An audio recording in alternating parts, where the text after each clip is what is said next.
سەرەتا ئامانجیکردنەوەی پێشانگاکەمان بۆ وەدەرخستنی توانای زانستی خوێندکارەکانمانە. پرۆجێکتەکانمان پێکاتوە لە 107 پرۆجێکت هەموو توانای خوێندکارەکانمانە بە هەموو لە هەر سێ بەشەکەی فیزیا و کیمیا و ئەحیا و هەروەها زەویناسی و ماتماتیکیش بەشێکیشمان لە ماتماتیک. خوێندکارەکان بە شێوەیەکی گشتی خوان ئیشەکانیان کردو، ئایدیەکانی خوانە.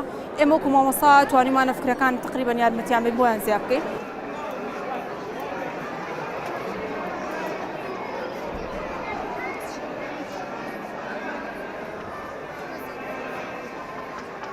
ئێمە ئەم پرۆجێکتەمان کردووە کە باسی پیاوانێکێکی لەش ئەکات کە بۆی ئەم پرۆجێکتەوانێ ئەتوانین کە پێتان بڵێن کە ئایا تۆ کێشت کەمە، کێشت زیادە، خەڵەوی داخل کێشت نۆرماڵە و هەردوو بەرزی باڵا لەگەڵ کێشی لەشت کاریگەریان هەیە لەسەری ئەوەی تازەترین هاوکێشەوانێ کە کێشت بەتوانی دوو لەسەر باڵات ئەتوانین کە پێت بڵێن کە تۆ ئایا کام جۆرەیانی و ئەم هاوکێشەیە تازەترین هاوکێشەیە کە ئێستا لە زۆربەی ڕەشاکاندا بەکاردەهێنرێت.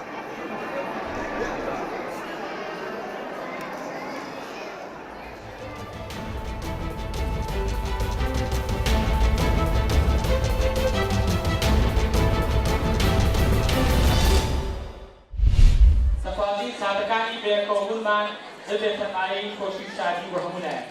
جگە لە خانووی ناکاران کۆمەڵێکی زۆر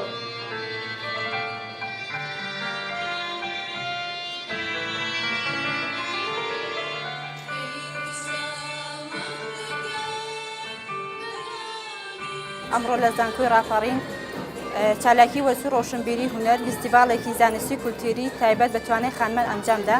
فێستیڤاڵەکە پێکهاتبوو لە گۆرانی موزیک، شەعر، شانۆ، خانەبەندان، نمایشی جلوبەرگ، فێستیڤاڵێکی پەروەردەی. ئاماژ لەم فێستیڤاڵە گرنگیدان و دەرخستنی توانای خانمانە.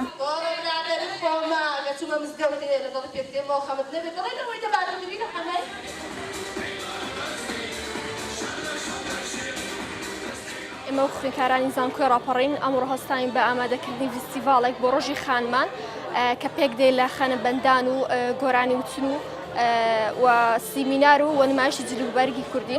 لە نمایشی جلوبەرگی کوردیدا نمایشی چەند جلوبەرگێکی چەند ناوچەیەکی کوردستان دەکەین وەکو شکاکی، ناوچەی سلێمانی و ناوچەی پشدەر و جلوبەرگی کوردانی ڕۆژهەڵاتی کوردستان.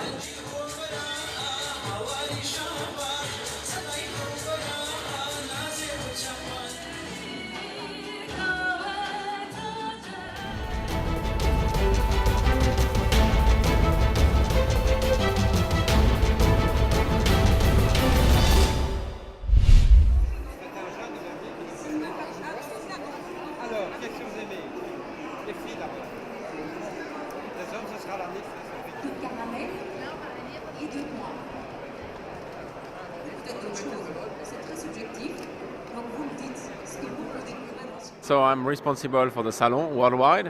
The salon de chocolat is present in 10 markets, and we do 15 shows per year. Here we are today on the salon in Belgium. It's the 6th edition. The idea is to highlight all the different aspects of the chocolate. So if you come here, you can taste, you can learn, you can see cacao, you can see demo. So we have things for the kids. So really it's the biggest, as we say, chocolaterie in the world for 3 days. And this is the way that we want to highlight all the beauty of this product. The idea of the dresses that you see behind me was very simple. One of the aspects of chocolate is creativity. And we try to match that with fashion. So the idea that in every show, we do dresses with one designer, a fashion designer, and one chocolate maker.